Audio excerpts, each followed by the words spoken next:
Shalom saudara, siapa di antara kita yang tidak menginginkan kemenangan? Saya percaya setiap orang tentu ingin menjadi pemenang. Kemenangan identik dengan keberhasilan, kesuksesan, serta sukacita. Baik saat menghadapi pergumulan, tekanan, kesulitan, tantangan, maupun berbagai persoalan dalam kehidupan setiap kita. Namun pertanyaannya, bagaimana kita memperoleh kemenangan itu? Dengan cara apakah kita mencapainya? Melalui Voice of Pentecost kali ini, kita akan membahas tentang meraih kemenangan dengan cara Tuhan. Pertama, kita akan melihat dari sisi kualifikasi seorang pemenang. Standar dunia dan standar Tuhan seringkali berbeda dalam menilai siapa yang layak menjadi pemenang. Menurut pandangan dunia, orang yang berhasil biasanya adalah mereka yang berpendidikan tinggi, cerdas, bijaksana, terpandang, kuat, serta memiliki jabatan atau posisi yang baik. Semua itu tentu merupakan hal yang positif, tetapi bukan faktor utama yang menentukan kemenangan. Berdasarkan 1 Korintus 1 ayat 26-29 dan Mazmur 20 ayat 7, kita belajar bahwa penentu utama kemenangan bukanlah kemampuan atau kualifikasi manusia, melainkan Tuhan sendiri. Dialah yang memberikan kemenangan, bukan kekuatan maupun kehebatan manusia. Karena itu, setiap orang memiliki kesempatan yang sama untuk mengalami kemenangan di dalam Tuhan. Kita dapat melihat banyak tokoh dalam Alkitab seperti Yusuf, Daud, Gideon, dan tokoh-tokoh lainnya. Jika dinilai dengan ukuran dunia, mereka tampak tidak memenuhi syarat untuk menjadi pemenang. Namun, di mata Tuhan, justru merekalah yang dipilih dan dipakai untuk mengalami kemenangan.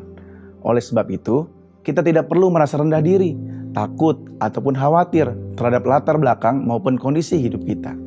Teruslah mendekat kepada Tuhan, berharap hanya kepadanya, sambil tetap berusaha mengembangkan diri agar menjadi pribadi yang berkualitas dan dapat dipercaya. Sebaliknya, jangan menjadi sombong atau mengandalkan pencapaian diri sendiri, sebab Tuhanlah yang memilih, menguatkan, memampukan, dan menyertai kita. Kedua, kemenangan juga berkaitan dengan cara atau metode untuk mencapainya. Cara yang Tuhan gunakan seringkali berbeda dengan cara berpikir manusia atau dunia, sehingga kita tidak dapat membatasi bagaimana Tuhan bekerja.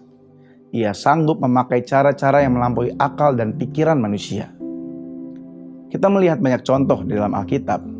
Runtuhnya tembok Yeriko, pasukan Gideon yang mengalahkan Midian dengan 300 prajurit, Daud diurapi menjadi raja, dan mengalahkan Goliat dengan batu dan umban.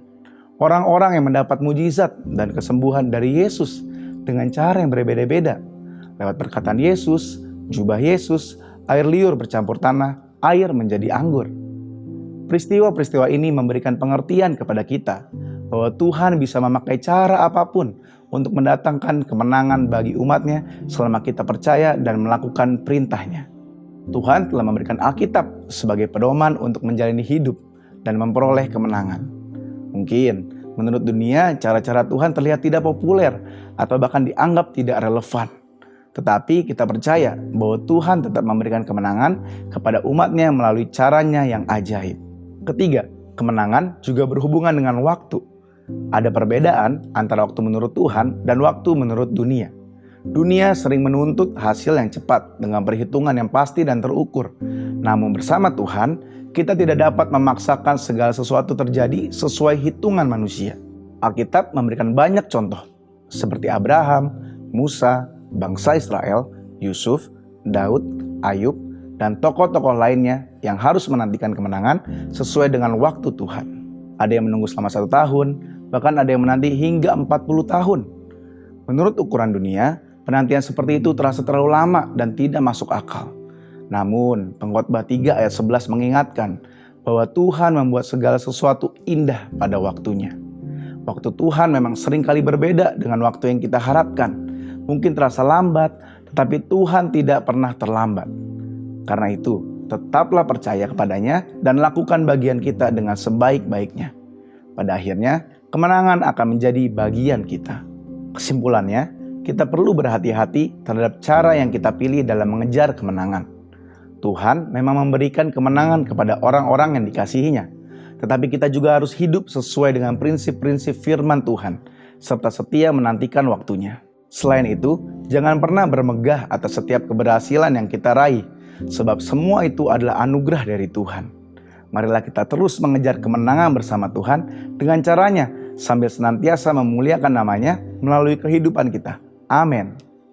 Untuk penjelasan yang lebih lengkap dari tim teologi kami, silakan scan QR Code atau buka website kami di gbigatsu.id. Tuhan Yesus memberkati.